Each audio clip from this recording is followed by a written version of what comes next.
We're now into phase 2 of the place training. Now remember, phase 1, phase 2, phase 3 are not like 3 days separate. These are all done in the same session. I'm just breaking it down so you know the steps to take when you're initially training this. So now I'm not using a lure, I'm going to point and I'm going to put pressure. I'm going to say the command first. Shadow, place. Good.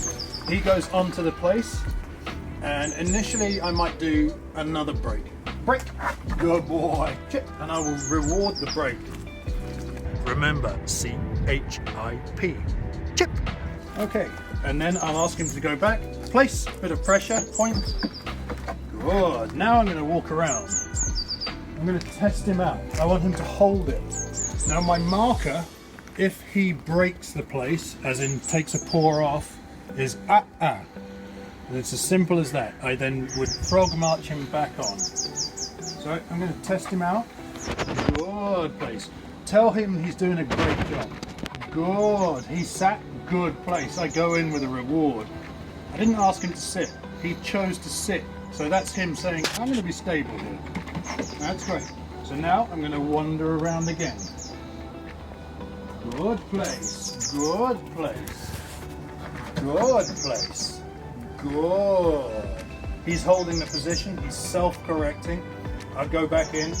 Good place. And reward him.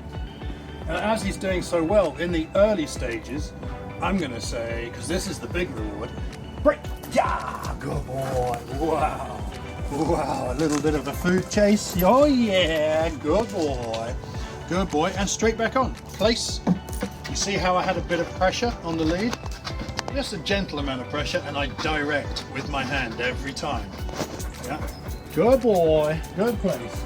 Now I'm going to put a little bit of distance between myself and him, still in control with the lead. Good place. Good place. Good boy. Good boy. And a little trick I like to use, if you get onto the same level as the dog, they'll quite often step off. And I actually want the dog to fail, so I can show him, no, that's not right. Back on the place. So I'll crouch down slowly.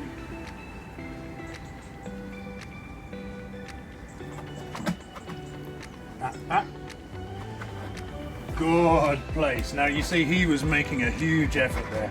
So I'm going to give him a jackpot. Good boy. Good boy.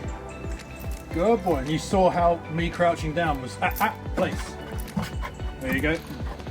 Perfect example. He stepped off, I marked with the and I asked him to go back to his place.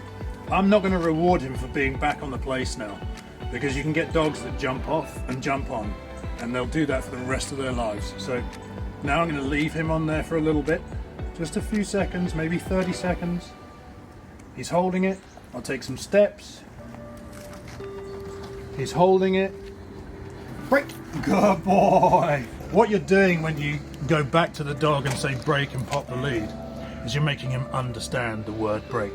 A lot of dogs will get on there, understand the concept of staying on there, and you try and say break, break, break, break, break from a distance, and the dog's like, I don't know what you mean, I'm staying on here. The power is in the word break. So we need to clarify and crystallize that for him.